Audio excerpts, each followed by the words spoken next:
But we will try to solve it at the earliest possible. Menteri Katanat Pulai Putih urakam ia sangma. Hinin kesngi ula ong ba ke Sorkar Jylla kedang ap ya ke installment ka baar ban Pyllait da ke Sorkar Pdeng. Na kebenta ban siu ya ke Tulop Jong kinohikai SSA hapo Jong ke Jylla.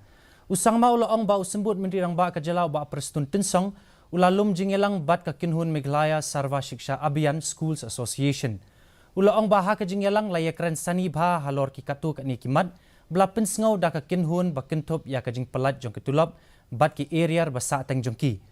Hadian jo kejingilang u presiden ka MSSASA uba Aristotle si Rembay ula pentip ba ka kinhun kala kerpat ya ka Sorkar Jylla ban wan ra syu ka mangtingka na kebenta ka SSA haus nem mangtingka bamenta arjar arplai arjar arpsau ban kmi benya alor ka jingbam siu biangpor ya ka Tulop sya kinohikai.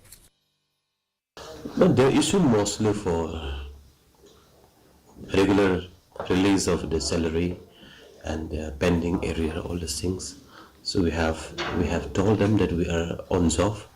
I think we are trying our best to sort it out the issue for the last 2 months only, because we have clear up to the month of December.